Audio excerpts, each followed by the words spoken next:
I still remember the day I walked through the market with nothing in my pocket but regret. It was a scorching afternoon, and my stomach growled louder than the haggling traders. The smells of roasted corn, fried akara, and fresh bread filled the air, tempting me at every turn. But all I could do was look. That day, hunger taught me a lesson I would never forget. A week earlier, life felt so much brighter. My friend Chijioke and I had just finished a small project for a local business, and we got paid a decent sum of money. It wasn't enough to make us rich, but it was more than we'd had in a long time. The moment the money hit our hands, excitement took over. "Let's celebrate," Chijioke said with a grin, and I didn't hesitate to agree. We headed straight to the suya spot we loved. The smell of spicy meat on the grill was too good to resist. I didn't just buy for myself, I bought for Chijioke and a few other friends who happened to be there. It felt good to treat them. After all, we had worked hard for the money, hadn't we? That night, we went to a bar. "First round on me," I said, raising my voice over the loud music. Everyone cheered, and I felt like the king of the moment. Drinks flowed, laughter echoed, and for a while, I forgot about anything else. The next day, someone mentioned they needed a small loan, and I didn't think twice about giving it to them. It's just a small amount, I thought. I'll be fine. In less than a week, my wallet was empty. At first, it didn't seem like a big deal. Another project will come soon, I told myself. But life doesn't always wait for your plans. That week, my uncle called about a family emergency. He needed me to come over immediately, but I didn't even have enough money for transport. I had to borrow from Chijioke, the same friend who had joined me in spending carelessly. By the time the weekend arrived, reality had hit me hard. My stomach reminded me of my mistakes with every growl. I'd managed to scrape together a few coins, barely enough to buy a loaf of bread. That was why I ended up at the market that hot afternoon, walking past stall after stall, trying to stretch my little money. I stopped at a fruit seller stand. Her oranges looked so fresh and juicy, but when I asked for the price of just one, my heart sank. I didn't have enough.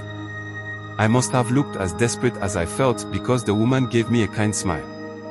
"That's all you have?" she asked, glancing at the coins in my hand. I nodded, ashamed. To my surprise, she handed me an orange anyway. "Here," she said. "Eat something." Her kindness stayed with me as I walked home. I peeled the orange slowly, savoring every bite as if it were the last meal I'd ever have. The sweetness of the fruit was a sharp contrast to the bitterness I felt inside. How had I let things get so bad? How could I have been so careless with my money? That evening, I sat in my small room, staring at the ceiling. My mind replayed every moment of the past week. The suya, the drinks, the unnecessary loans, it all seemed so foolish now. But what hurt the most was realizing that I'd put myself in this position. The money hadn't disappeared on its own, I had spent it without thinking. I thought about the fruit seller and her simple act of kindness. She didn't know me, yet she gave me that orange without expecting anything in return. I realized I had taken my money for granted, treating it as if it would always be there. But now, with nothing left, I understood how important it was to respect what I had. That night, as hunger gnawed at me, I made a decision. Things had to change. I didn't know exactly how, but I couldn't keep living like this. I had to find a way to make my money last, to make sure I never ended up in the market with empty pockets again. This was the beginning of my journey to understanding what it meant to truly value money.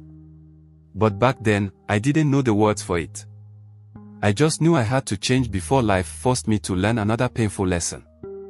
That orange was the turning point. As I sat at home that night, I replayed every mistake I'd made. It wasn't just about spending money, it was about spending without thinking. The suya, the drinks, the loans, they all added up because I hadn't stopped to ask myself one simple question: do I really need this? The next morning, I picked up a notebook and started writing down everything I spent money on. It was eye-opening. I could see how much of my hard-earned cash was wasted on things that didn't really matter. The suya I bought for everyone. Gone in minutes. The drinks at the bar. Forgotten the next day. The small loans. Unlikely to ever come back. I knew I had to change, but I didn't know where to start. So I began with a simple plan: spend only on what I truly needed.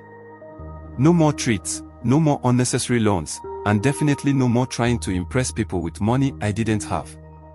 At first, it felt like I was depriving myself. But then I realized something: I didn't need most of the things I had been spending on. When Chijioke suggested we go out for drinks again, I hesitated. I didn't want to spend money on another night out. Instead, I invited him to my place. I bought a pack of biscuits and a bottle of water, simple, affordable, and still enough for us to enjoy the evening. To my surprise, Chijioke didn't mind. We laughed and talked just like we always did, and for the first time, I felt in control of my money. I also started planning ahead. Before going to the market, I made a list of what I needed and stuck to it. No more buying extra snacks or items just because they looked good. If it wasn't on the list, I didn't buy it. This small habit made a huge difference. My money lasted longer, and I stopped feeling anxious about running out before the next job came in. One day, my uncle called again. He needed help with another family matter. This time, I was ready. I had enough money saved to travel and even to contribute a little to the problem. It felt good to be able to help without borrowing from anyone. That's when I realized how much my life had changed. The more I practiced this new way of living, the more I saw its benefits. I stopped feeling the need to impress others with my spending. I learned to say no to requests that didn't fit my budget. And most importantly, I stopped feeling like money controlled me. Instead, I controlled it. Looking back, I realized that frugal living wasn't about being cheap or stingy. It was about being mindful. It was about understanding that every naira I earned had value and that it was up to me to decide how to use it wisely. Frugal living taught me to focus on what really mattered and to let go of what didn't. That orange from the kind fruit seller wasn't just a meal. It was a wake-up call. It reminded me that sometimes, the smallest things can teach the biggest lessons. Frugal living isn't about punishment or sacrifice, it's about respect for your money, your efforts, and your future. And that's how I turned my mistakes into a new way of life. A life where I no longer walk through the market with empty pockets and a hungry stomach. A life where every naira has a purpose.